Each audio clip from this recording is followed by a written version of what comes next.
any neurodivergent education is special education, right? And that includes giftedness. Giftedness is special education. It's just on the other end of the IQ spectrum, right? We're not used to it being over there, but the kinds of interventions we'd make are tier 1, tier 2, tier 3 interventions. But once again, just faster, deeper, richer, not slower, more basic, right? More individualized instruction. And that's okay.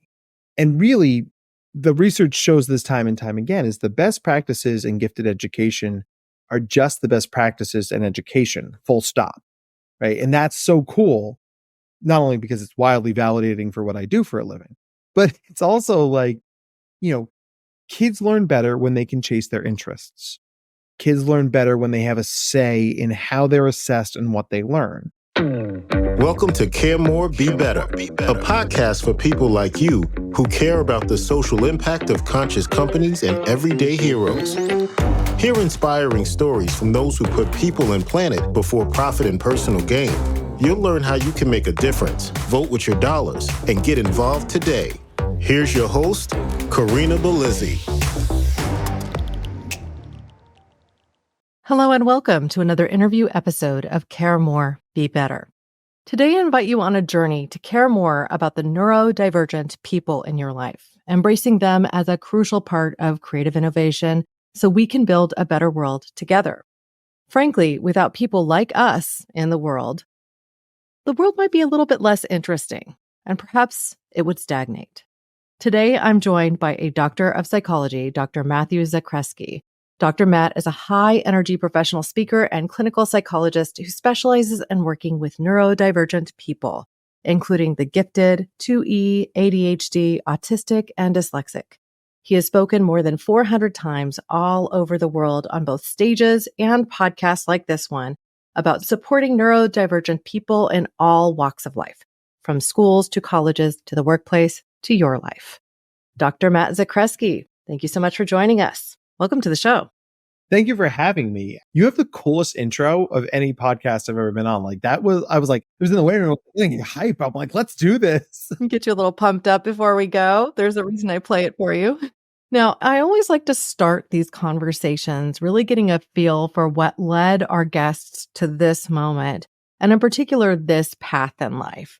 What made you choose to get your degree in psychology and to lean in to support of people with neurodivergence?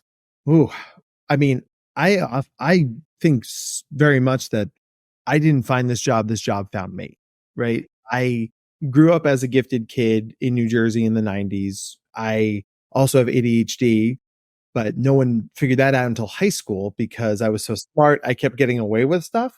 If you forget you have a test and you study for it in 5 minutes and then get a 93, no one notices you forgot the test. So, and then you're like, oh, I'm just going to keep doing this. And you bring your brain with you no matter where you went. So high school into college, into being a young adult, I brought my brain with me and the strengths and the challenges that come with having this kind of brain, this being neurodivergent. And it's funny, in my early 20s, I had I worked for a sales company, EF Educational Tours in Boston. Amazing job to have when you're 23 and single, right? There was a bar in our office and it was the sort of job they'd be like, hey, anybody want to go to Greece this week and check out some hotels? I'd be like, I will go to where that. Yes, I'll do that. Thank you. Passport in a suitcase. Let's roll. But every year I thought about leaving. I would hit my sales goal. They would give me more money. I could go to Paris or Bangkok or, I just kept rolling over. And then there was the summer of, this would have been 2009, summer of 2009. Our company sponsored a Little League baseball team and we would walk across the bridge and coach these kids. And I just fell in love with working with kids again. And I was like, oh my gosh, I really want to go back to grad school. I want to work with kids. I want to get the degrees that let me do that. And at the end of that sales season, they offered me a promotion. And I did that thing where I'm like, oh, I'm going to go home and think about it. Right. I'm going to see if I can squeeze an extra $1,000 off out of them. And then I was going home and thinking about it. And I realized, oh my God, if I take this job, I'm going to be here forever. I'm never going to leave. So I walked back in the next day. I was like, I resign? The bold negotiation strategy. I'm like, I'm not kidding. Actually, I think I need to leave. I think I need to do something else with my life. I jokingly call it my quarter life crisis. Like I'd be like, I can't do this. But I quit that job. I went back. I moved home. Then I moved to Philadelphia, got a job working with kids with severe behavioral disorders. A year later, I got into grad school and spent 5 years in grad school working with neurodivergent kids in various capacities, trying to figure out like, where is my role in that world, right? Because you have the lived experience. Can you come up with the professional experience and credentials that validate that in a way that now I can not only walk the walk, but I can also talk the talk? And that's how I ended up here. No. Well, I think we all fairly loosely understand what it is to be neurodivergent, but I think sometimes that is through, let's just say, assigning tropes. And for that reason, I wanted to offer you the opportunity to define really what neurodivergence means, what it encompasses, and perhaps what it doesn't mean. Oh, and let's start with what it doesn't mean, right?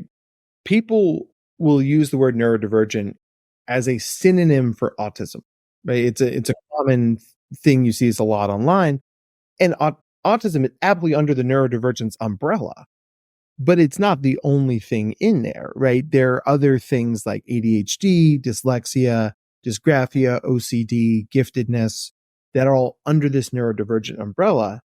And basically what it means is that about 80% of brains are neurotypical. They function largely as we would expect a person's brain to function for their age and developmental level, right? So most people who are 10 are 10 socially, emotionally, academically, intellectually, physically. They sort of hold together. A neurodivergent person who has a quantifiably different brain is going to be different across those developmental spans. So you might have a kid who's 10 years old, but academically 16 and emotionally 8 and socially 7, right? So you have to find a way to intervene with that person. And by the way, that person grows up and in 15 years, they're going to be in your sales team. They're going to be in your marketing department. They're going to be your IT guy. So you have a person who has the professional capacity of a 40-year-old as a 25-year-old, but maybe the social skills of a 17-year-old. So it's like, how do you get that person to say like fix the CEO's computer without losing his job, right? Because that's the challenge. So neurodivergence is a quantifiably different brain than we would expect for somebody's age and development. Okay. So I think we've dispelled it doesn't necessarily mean autistic. It also includes gifted, which is something that I think is somewhat newer and most people's understanding. They would think, oh, well, gifted just means exceptional, but often it does mean your brain just works differently. And so if we consider that and we consider where those roots come from, could also be that perhaps it's a little bit more of that Neanderthal DNA coming into play with how our brain functions, right? I take this from a exploratory perspective too, because in my undergrad, I studied anthropology and archaeology, and I specifically honed in on Neanderthal speech capabilities and differences in our brains and how they were organized and what this could mean, because Neanderthal brains were bigger, but they also had less surface area. They didn't have as much crenulation to the surface of the brain. We now know that up to about 5% of the human genome can be comprised of Neanderthal DNA, and whether that's earlier connection to Homo ergaster and carry through, or whether it's direct descendant from Neanderthal, you could debate till, I don't know, you're gray in the beard, and well, I don't have a beard, but you get what I'm saying. I have enough for both of us. How about that? Hey, so then just to think about this differently, to say, okay, neurodivergent means different. It doesn't mean better. It doesn't mean worse. It can mean that you have somebody who is thinking like ahead of their time and more able to perform well on a test. It could also mean that that individual could be very socially awkward and have a harder time connecting with people. Now, I am the mom of neurodivergent kids. I have one child with ADHD and the other who's on the spectrum of autism. And frankly, this has caused me, as I get them assessed, to go through my own assessment. What do I learn in this? That I'm also neurodivergent. And it starts to explain a few things, like, okay, well, I was able to digest a lot of complex information earlier than a lot of other students that I was alongside in classes. But I also had this social awkwardness that carried with me through to, well, it carries with me today, right? It also is a reason that in social settings, I'm more comfortable after a cocktail or two. And I might be the first person to gravitate to the bar to get that social lubricant to then be able to interface with other people and feel more like I'm able to maintain a normal conversation and not stand out like the weirdo in the crowd. Now, I know that this is also a problem in the neurodivergent space because people can sometimes lean on substances that either bring them down so that they can better relate across the board, or that lift them up a little bit to make them more socially viable. What are you seeing, and how might you advise, let's say, a parent of a child that's coming of age and starting to confront moments in time where they might be exposed to substances? My brain is still reeling over the fact that you say Neanderthal properly. So round of applause It for means that. Neander Valley. It's tall in German. So that's why. And to me, it's one of those things that technically you're supposed to say encyclopedia, not encyclopedia. To me, that's archaeology instead of right. archaeology. Yeah. Mm-hmm. I work with a lot of very pedantic people, so I'm very well versed on this. But to me, Neanderthal is you're actually honoring where it's from properly, right? I think it's a very different thing. So props to you for doing that. But yeah, I mean, for every kid I assess, probably 2/3 of the parents wing back to me at some point and go, I was thinking. I'm like, were you now? We call this apple tree syndrome, right? Because we are living in a society now where it has never been more accessible and more culturally okay to talk about mental health, right? And we still have a tremendously long way to go, right? We're sure as heck not done. But that means that kids are seeking out diagnosis. They're like, yeah, I think I'm ADHD because I saw these things, or I think I'm autistic because I saw these things. And then they're asking their parents, they're asking their teachers, they're asking their mentors. I have kids who find my website and email me like, hi, I'm 9. I think I need therapy. I'm like, oh, because 30 years ago when I was 9, that's not, that was like the closet you never left. It was very quiet, very Harry Potter. And so I think that's awesome. But that doesn't change the reality that the world is not built for people with different brains, right? So let's say you're the sort of person who needs a cocktail to feel okay in a social event. What do you do if the social event doesn't have a bar, right? What do you do if there is I'm thinking about one of the adults I see who's very neurodivergent. He went to a singles mixer and it was a wine tasting, but nobody told him how to wine taste. So he was just drinking them and then looking around like now he's got an empty glass and he's anxious. And he ducked to the back room, texted me. He's like, what do I do? I'm like, here's how you do a wine tasting. We walked through the rules. Once he understood the rules, he was fine. But there was that like, everybody else seems to get it and I don't get it, which is a very common experience of being neurodivergent. Like, how come everybody else got that download and I missed it, right? Why do they know what the rules are? But it's because our brains aren't wired to be on that synchronous level. Like we're out of sync. We're out of rhythm with that. So a lot of things that might come easy to other people don't come easy to us. So yeah. And so if you're somebody who has a tough time in those social environments, the thing I tell my clients all the time is, first off, can you find more advantageous social environments, right? You might not be somebody who can do a speed dating mixer, but you're somebody who could go to a Mensa meetup, or you could go to an adult pottery class, because those things feed your soul. They make your brain really happy.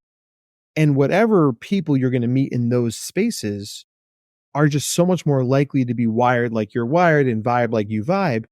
I'm not saying you're going to find your partner or partners there, but you are much more likely you have a better chance of finding those meaningful relationships when you lead with interests and passion rather than just trying to pretend you're somebody else. One thing I hear from neurodivergent folks pretty consistently is that they're really not great at small talk, that they prefer one-on-one conversations and tend to go deep on subjects, and that makes for a more enjoyable experience. So the trope is let me tell you about my hobby and then you'll get your crash course in it, right? As opposed to having more of a small talk social setting. And that may be part of why it's more challenging for certain individuals. I'm definitely of that ilk. It's easier for me to go deep with one person, which makes it easy to host something like a podcast and come at it from a perspective of curiosity and say, okay, but tell me more and let's dive in, because it's one topic, one focus, one individual interaction, as opposed to 16 micro interactions that might be more surface and topical. So are there specific, let's say, tools that you might point someone to help them with more of the social niceties that can enable them to do something like go to a networking event and not feel, let's say, totally like just troubled or anxious about it? Well, and that's the place where I tell you to start, is that, seeing small talk as not a thing we must do, but as a means to an end, right? It's like you knock on a door, you can't just barge into somebody's house. The goal is to get inside the house, but you have to knock on the door. You need to talk to them first, right? You may decide after talking to them, you don't want to go in their house, right? So I just wrote this is all very top of mind for me. I just finished writing my book, and there's a whole chapter in there on small talk because it's so hard for so many people in this community. And I'm lucky that small talk has always come easy for me. My grandfather was like the king of small talk, and I think I inherited genes from him. So that's a thing that I'm very good at, but I'm very unusual in the field for that. I can talk the paint off a brick wall if I need to. What this causes me to remember, though, is going trick-or-treating with my autistic son for the first time. We go to a door, we're knocking on it, they come out with candy, and he like grabs the candy and then goes right into their house. Hey, there you've got a dog and a cat, and he just was making himself at home. Now, I'm joking, but I also think that there's something to that. Like it's an early signal in a way of just not catching the social vibe. And this is where I tell my clients to use something that we call meta communication, talking about talking, right? So, I think you and I shared a moment there when you said Neanderthal and I vibed on that. That we both looked at each other like, we could just spend the rest of this podcast talking about that if we want, which would be much fun. It's not what we're here to do. That's the after show, I guess. But the idea here is you don't want to think about a conversation like football, right? You don't want to be like, I've intercepted the conversation and now I've got the ball and I'm going to run the other direction. But you can use meta communication to set up those moments to ask permission or to let people know what's coming next, right? One of the things I told one of my other clients was, if something comes up in conversation that you could absolutely info dump on, one thing you could say is like, guys, I could totally info dump on this. I'm having trouble holding back. People are going to appreciate that authenticity. Anybody in the room who wants you to info dump on it is going to slide a little closer to you, be like, yes, tell me everything about F-18 fighters because I've always wanted to know. Because it's, to use a very nerdy reference, when the beacons are lit, Gondor calls for aid, but everybody can see that the beacons are lit. Let your nerd flag fly. I'm not a fun tie guy. I'm a fun tie clip guy. So I'll wear like my Star Wars or my Ant-Man or my Perry the Platypus tie clip. And you always see when people notice because they're like, well, do you like Phineas and Ferb? I'm like, I do like Phineas and Ferb. They're like, can I talk to you? And that's instantly, we busted through the level of BS small talk and we've gotten to something meaningful. Right. And that's small talk it's a way of figuring out which doors you can knock on and enter and who you can go deep with. You can use meta communication to set up those moments. You might say, wow, I'm really enjoying this conversation. I also really need a drink of water. Can you wait here for me 2 minutes while I go get a drink of water? You're just naming the thing that's happening that in a way that addresses the inherent anxiety of being in these events, because it's very inauthentic, right? It's sort of plastic in its own way, right? We're naming it, we're bringing the humanity back into it. And I just think it's a way to bring our humanity into those moments, to bring our personhood in. And the right people are always going to see that and honor that. Well, we started off talking really, I think, big picture in a way about what it is to be neurodivergent and how you interface with society. I'd like to drill it down to perhaps an earlier stage where we talk about education. And I'm not just talking about elementary school because it depends, you could be identified as gifted at any stage in your education journey. You could be identified as being on the spectrum with autism at any stage as well. Some people aren't diagnosed till very late, till their teens and even into their 20s, or in my case, into my 40s. So, I'd like to really dive in to how we can make our education system work functionally a little better for a student or for a child or teenager into their 20s, et cetera, who is within the system, whether or not, let's say, the state you're in has a lot of resources for a neurodivergent student body. I mean, I guess I'm asking the broader question of when the resources aren't there, what can you do? And when the resources are there, what can you do? So we'll start by saying that any neurodivergent education is special education, right? And that includes giftedness. Giftedness is special education. It's just on the other end of the IQ spectrum, right? We're not used to it being over there, but the kinds of interventions we'd make are tier 1, tier 2, tier 3 interventions.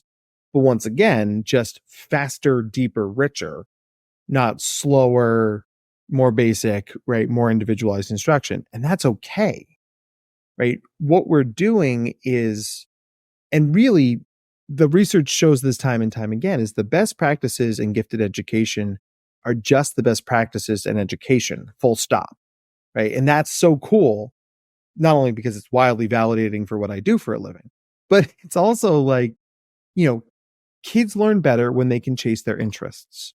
Kids learn better when they have a say in how they're assessed and what they learn, right? Teachers are no longer the only gatekeepers of information, right? When you and I were kids, you either had to ask your teacher or ask your parent. And that was really the only way to get knowledge. Now we all carry around these phones, and I have more access to more information than any human on the history of the world, right now. And so today's kids aren't growing up needing to know the capital of Wyoming because they can Google it. What they need to know is, why is the capital of Wyoming Cheyenne? Why is it not Jackson Hole? Why isn't it Laramie? Let's have that conversation, right? That's deeper, it's richer, it's more interesting.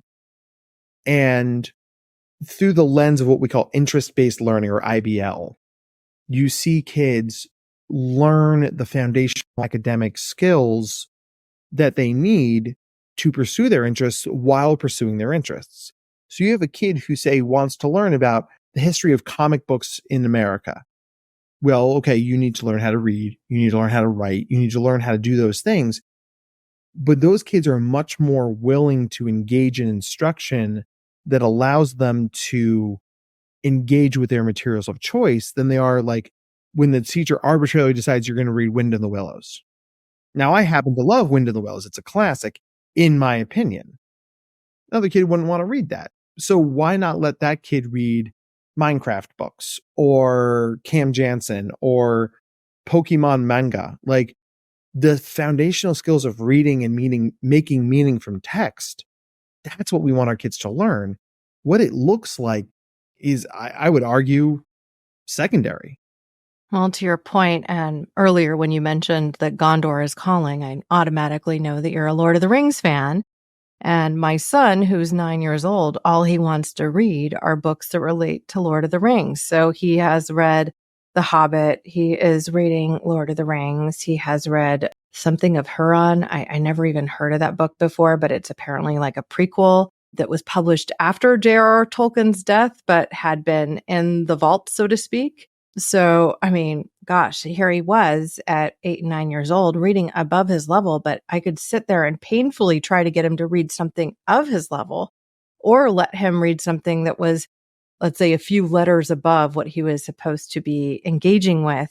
And he might stumble through it a little bit, but he's learning faster. And then every once in a while he'd say, "Mommy, could you just read this paragraph for me?" And the reason he would do that is because he liked the prose in that paragraph and he wanted to hear how it would flow better from somebody who is much more fluent in reading the written word at that point.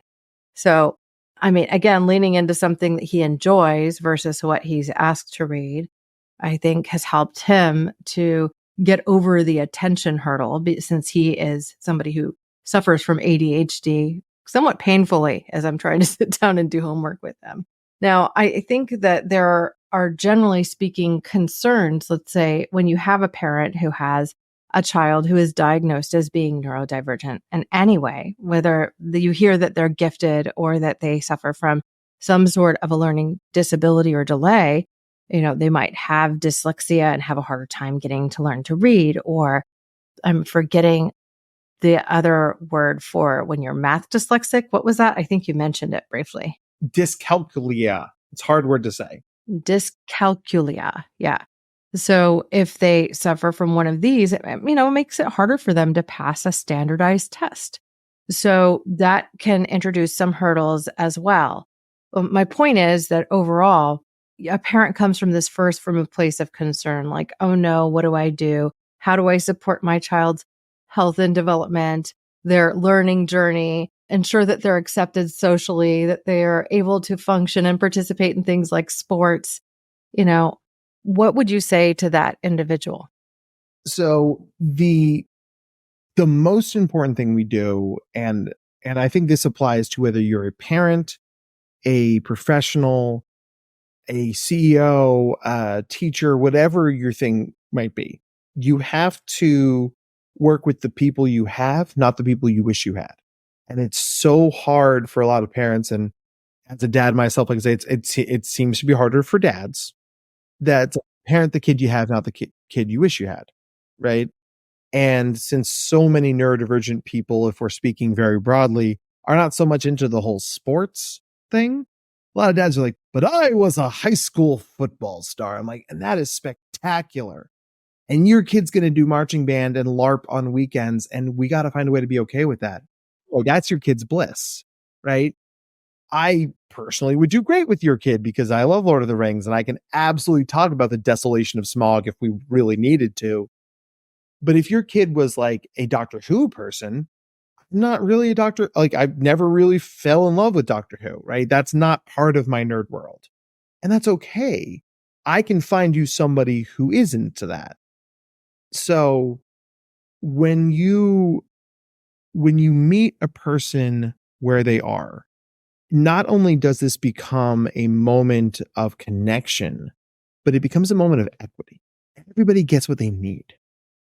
Not what we think they need, not what other kids their age need, what they actually need, right? And we can build outward from there in terms of academic engagement, intellectual stimulation, social skills, emotional skills. I've got kids who've made more friends getting plugged into a school for kids who learn like they do than they ever would have made in public school, right? I had like one of my adult clients, we found a way to get his company to let him work from home, except for like the 5 to 6 days a year he has to come into the office. And he has more friends now working remotely than he ever did in the 8 years he had to go into the office because he was spending so much energy being like corporate guy that he didn't have any energy left to be the authentic version of himself, which he was a spectacularly weird guy in the best possible way. So like, that's the thing. It's like you start with interest and you build outward. And there are communities that are going to honor that and reflect that and lead with that academically, socially, and then as your kids grow up, professionally, right? There's a reason I work for myself. I get to create the rules written and unwritten for this company in a way that are neurodivergent friendly, that if I worked for like a large community health organization, I would constantly be friction rubbing up against that stuff. And it's never going to be, it's not like I can't make it work, but I would rather spend my energy in another place. I'd rather redirect that towards joy rather than coping. Yeah. I mean, just like the example you gave of that individual who in the workplace every day struggled to connect more with their employees or their colleagues. And then they went to working from home and were able to nurture those relationships because they had the energy going to the right place. And so I think that, that's really insightful and helpful for people. I also just acknowledge as a parent of neurodivergent kids that leaning into what they're interested in is really helpful. my older son, because he's so into The Hobbit and everything Lord of the Rings, he also really likes to go on outdoor adventures, right? And I think he puts himself and his mind into the space of these journeys. I have learned, well, I knew how to flint knap as part of my undergrad with archaeology. I did lithic reduction sequences, which means like figuring out how a stone tool was made by the shrapnel that's left from it. So you're able to kind of piece it back together like a very complicated puzzle and see how not only what the tool ended up being, but how it was made. And this could help you see how technology was shared from tribe to tribe or group to group. And so, this is something that I took my nerdiness and kind of inserted it with my son. He's reading textbooks on how to create stone tools. And so even at the young age of, I think I gave him for his 8th birthday, obsidian and little tools to go ahead and make the stone tools, all the safety gear that's required with it. He's essentially working with the sharpest material you can create in flint knapping. But because he was so meticulous and so interested, I had faith that he wasn't going to cut off a finger in the process, right? And so this enabled me to engage with a very interested child. Now he, wants to go on outdoor adventures all the time. We are going backpacking on the weekend and things along these lines because this is a learning environment for him in which he thrives. And so I hope to lean into that for the years to come and to be able to explore, how his mind engages with the space around him from his perspective in a way, because I'm nurturing that and really working to be a part of it. And I mean, and what you're talking about there, and you are a very bright and capable person, but what you're talking about is something that any single person can do. There's no magic book to this. There's no like special download that only you have. I mean, you started where your kid was and you branched outward from there. Right. And, one of the kids that I work with, they're also a big Lord of the Rings guy. They had to do a unit for school on cooking. And they were like, I can't, it's stupid, I hate it. And having anticipated that, I was like, okay, hey, when Mary has second breakfast, what does he eat for second breakfast? And it rattles off like, a bumbleberry tart. I'm like, okay, cool. What's a bumbleberry tart? I don't know. Could we figure that out? Hold on. Oh, it's this. Cool. You want to make a bumbleberry tart? Wait, what? Can I do that? Hell yeah, you can, dude. Right? Because cooking is a sneaky way to leverage every academic skill. It's reading, it's math, it's time management, it's executive functioning, it's resilience, it's waiting, especially if you're baking, it's like, right?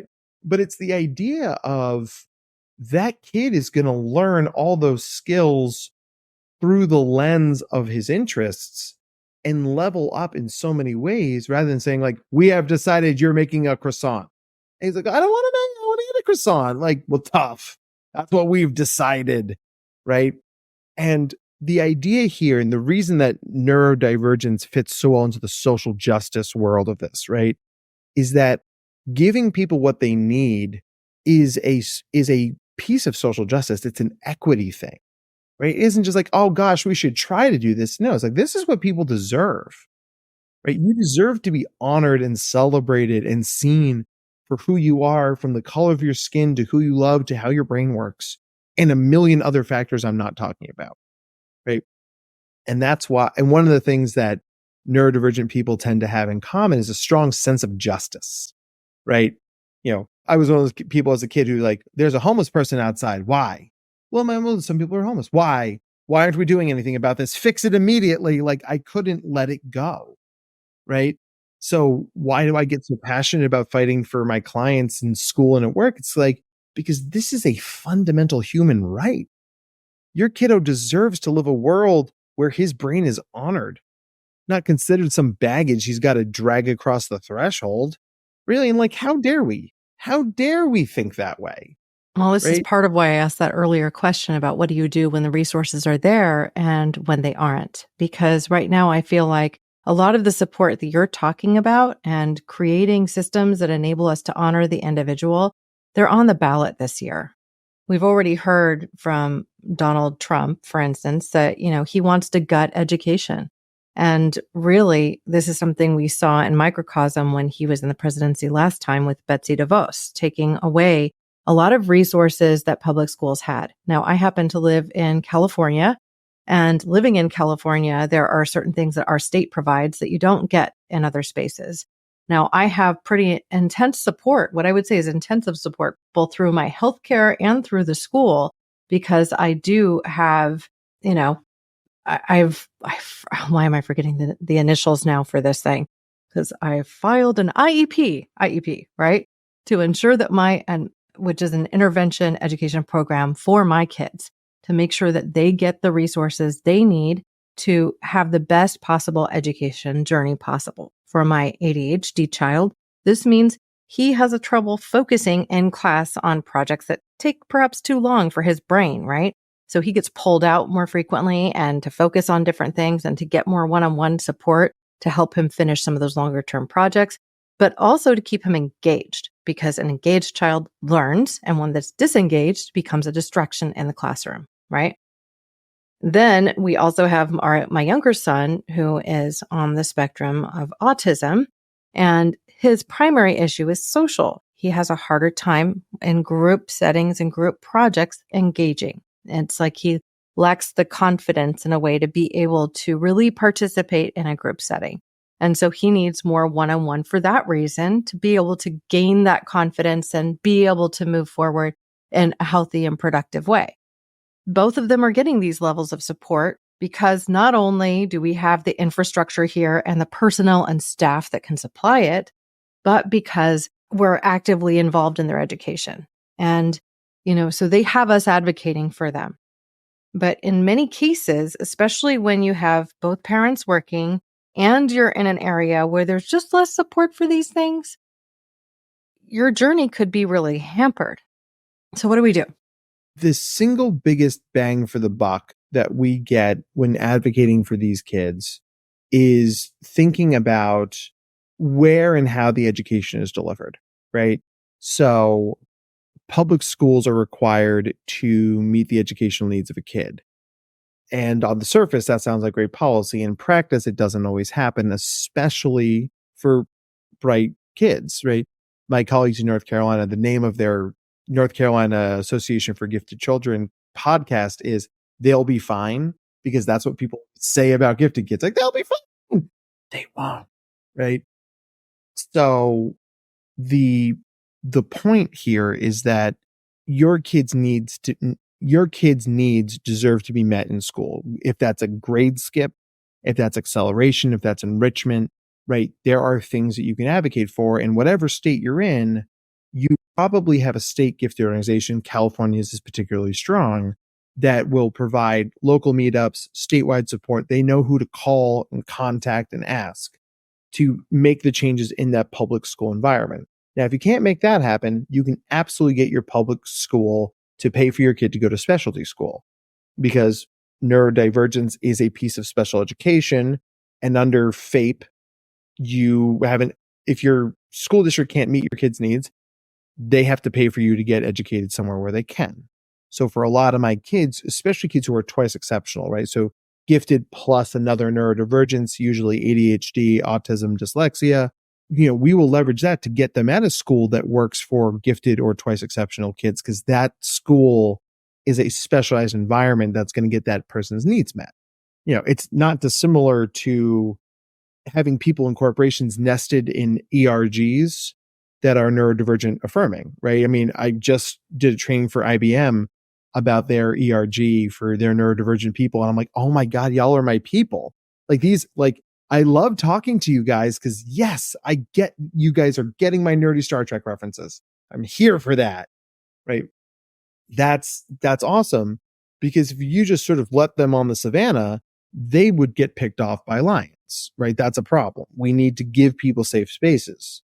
So if you can get public school to do their job, super. If you can find a way to get paid for a gifted school, awesome.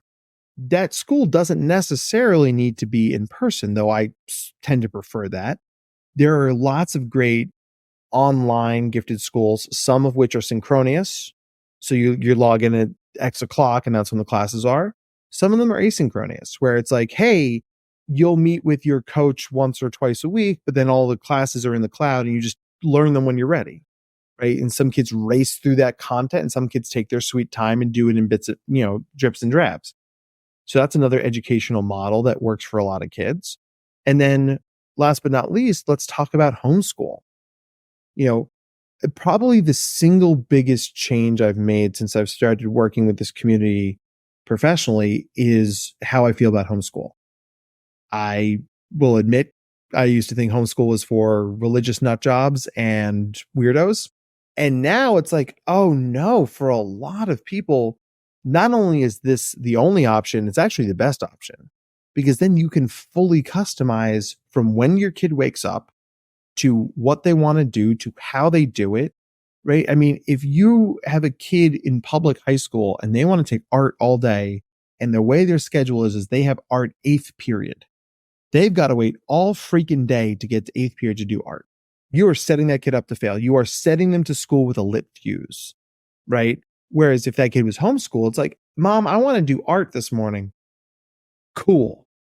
End of conversation. Yeah. Right? I've heard this referred to in some cases as unschooling.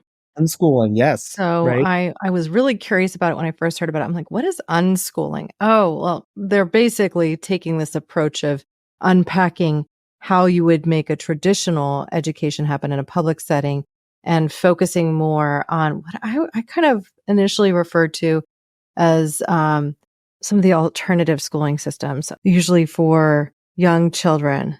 Like Montessori? Montessori. There's another one that's German sounding. I could make a kindergarten joke here, but that's a lot of people go to the Montessori model for gifted and other neurodivergent kids because, Montessori done correctly really leans into that meet the kids where they are thing. It is generally only offered through a certain grade level and typically not into high school, So I think that's very helpful for certain individuals. It also tends to be quite costly.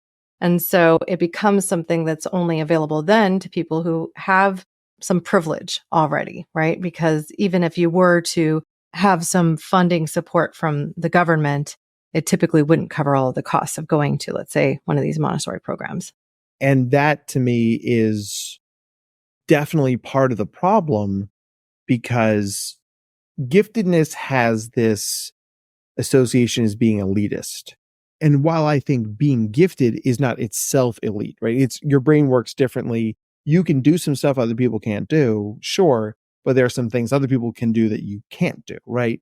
No neurodivergence is a superpower, nor is it a death sentence, right? It is a series of strengths and weaknesses. But I think where a lot of the stuff is gifted as elite comes from is that these schools and programs aren't cheap, and the families that can afford them drive that. So I was just on a phone call with a family who's, they're financially able to choose between a school that's $37,000 a year and a school that's $42,000 a year. They can afford that. And God bless them, right? They've worked for their money. I wouldn't take that away from them. But we're talking about the top 1% of people, right? In terms of financial wherewithal. And a family from down the block who can't afford that for whatever reason, they deserve to have the same seats at the same tables, right? And that's the thing that gifted education has done poorly, I would say, right? Throughout our history is we've not gone looking for the kids who need the leg up, the kids who are from underperforming school districts, right? The kids who are largely black and brown, right? Who are being missed because we know they exist, right? It's just a numbers game. If gifted is the top 2% of kids that age, and you're in a school district, I did a talk for Los Angeles Unified School District last year, and I said, you guys have this many kids in your school, and you should have this many kids in your gifted program simply by the numbers, right? If you have 1,000 kids in your school, you should have 200 kids in the gifted program. How many kids do you have in the gifted program? They were like, less than that. I'm like, right. Because they might have 5, let's be real. And it's one of those things, it's identifying the giftedness or even the intellectual challenge. They just don't have the resources to really throw at it, or they're not spending the resources, or the parents aren't paying enough attention and advocating for their kids. for any number of reasons, and sometimes through social stigma. And so this is one of the things that even prevented me from filing for an IEP earlier with my younger son. And my reason for choosing to finally do so for both children wasn't because I was having such difficulty with my ADHD kid. I was just like, well, I might as well. We'll see what will happen. Because I finally had a friend speak truth to me, which is just like, look, you don't realize you're going to thank me once you do this and life will change for you. And I just said, well, okay, but what if I find out that my kid has like some difficulty and, how do I manage that? It had this social stigma in my own mind that prevented me from wanting to seek it out earlier. And what I will tell you is the public school was calling me to have me pick up my kid from, pre-K. Basically, they were in this transitional kindergarten class 3 days out of 5 a week because he was acting out in some way. And as soon as I filed the IEP, that stopped. And so part of it was that the school now feels like, they've got a lens that they're looking through that's different. Suddenly it's like, oh, okay, well, this child is now going to get additional resources and we won't necessarily have to just say, Mom, come get your kid.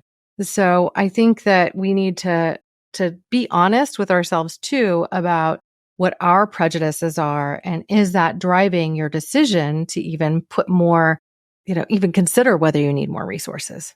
Because you're just saying, oh, well, I don't want to confront this issue. And the stigma is real. And I would never tell a parent to pretend otherwise. I mean, we can sit here on this podcast and talk about people getting what they need because we believe it. But in the real world where, the claws are sharp and the teeth are pointy, that is a much harder thing. And it requires a very real sense of, like, you have to have the time and the energy and the wherewithal to have those conversations, to fight those fights, to ask those good questions.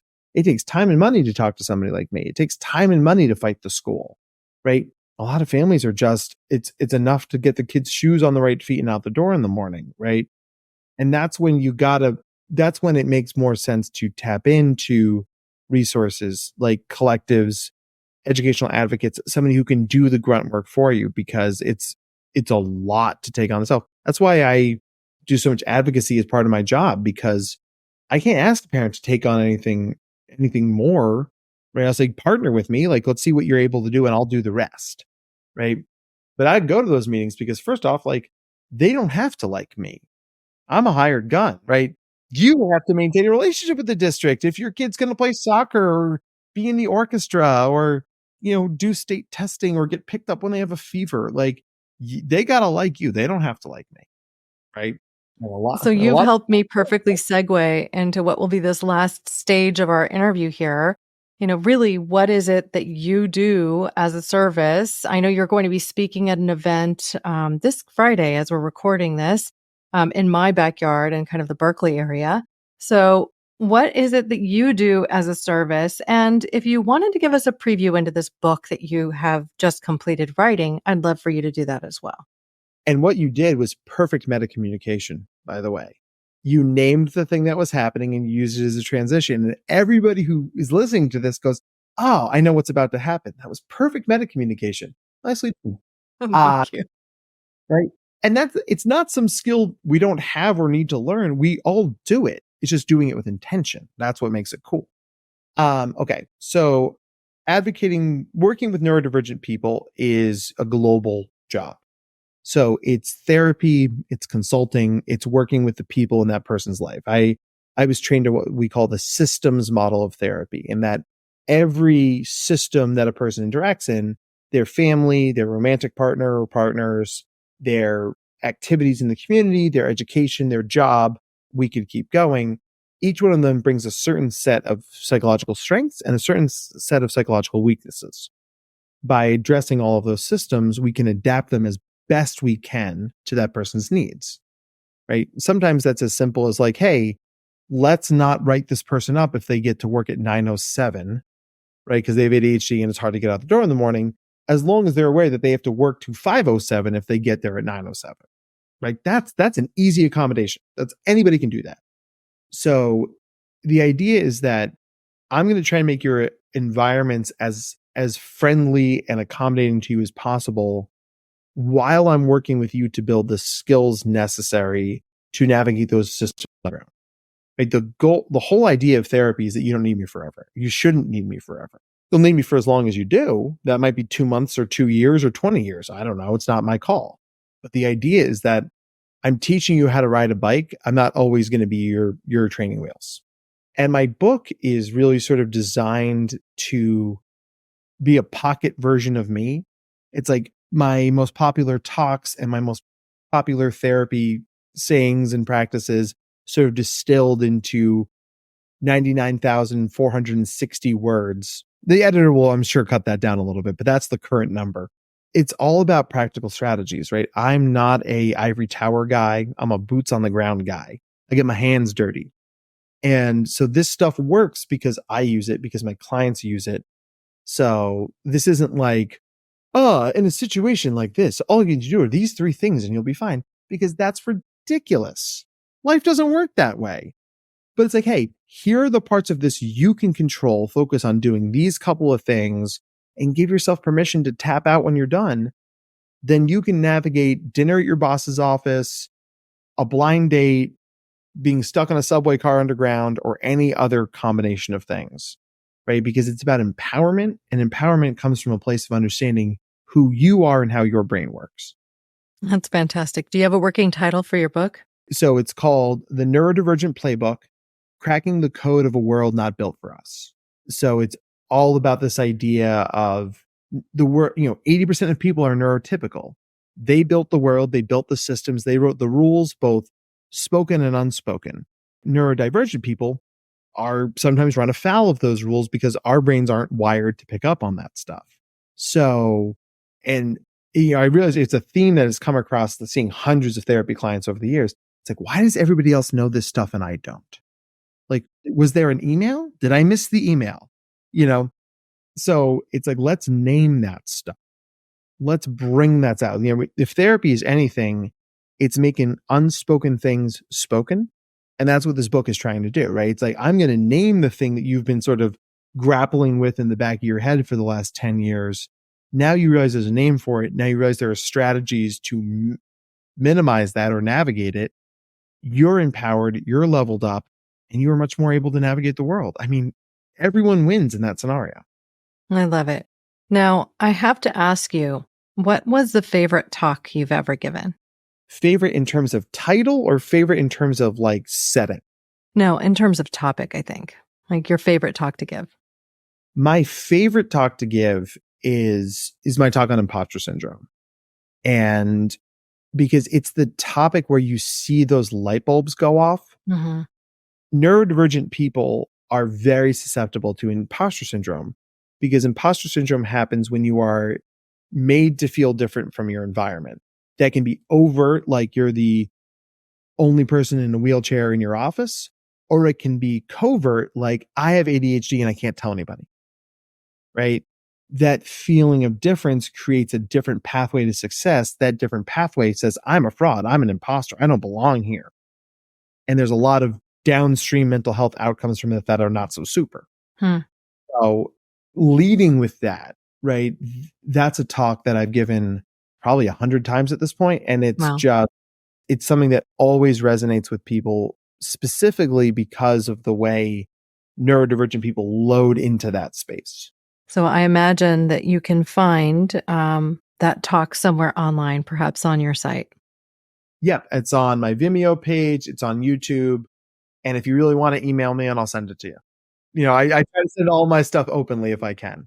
Yeah, so I'll embed that on the podcast blog page here so people can dive in for a little bit more context from you.